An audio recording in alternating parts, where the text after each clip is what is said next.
Hi everyone, how you doing? Hey, welcome to week 2. We got a busy week, so let's go ahead and I want to give you a brief overview of what you're going to be looking at here. Now you have a discussion board assignment this week as well as an individual project.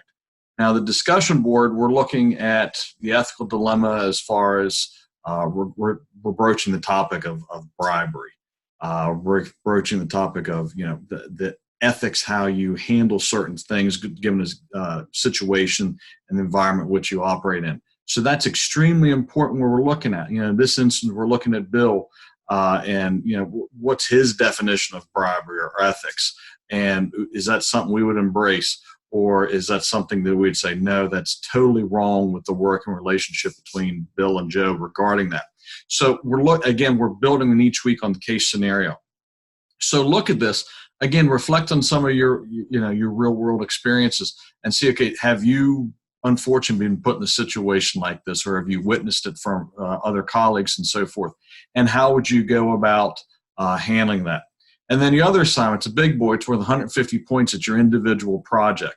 And here we're talking about the management's team, and they're looking at a contract chain with a hotel, and again, we're looking at some potential conflicts of interest here. What's the difference between being polite and crossing the line and saying, okay, yeah, this isn't really the ethical thing to do.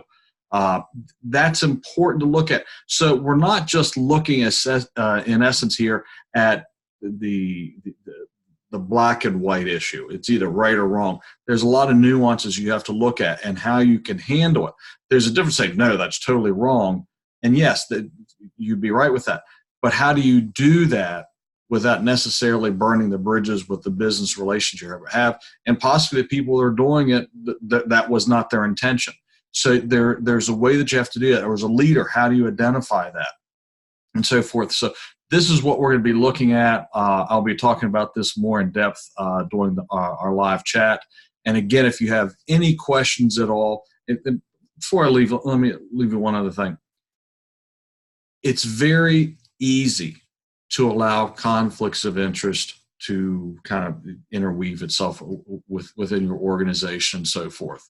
It's harder to stand your ground and keep it at bay. There's always going to be opportunities there, but it's harder to keep it at bay. But yet, the successful businesses are the ones that keep those conflicts of interest at arm's length, keep it away. And they're the ones that in the long term succeed and prosper, and those individuals that are part of those organizations as well. So again, try to make the live chat if you can. It's going to be again on Monday. But if you have any questions, please don't hesitate to contact me, and I'll see you in class.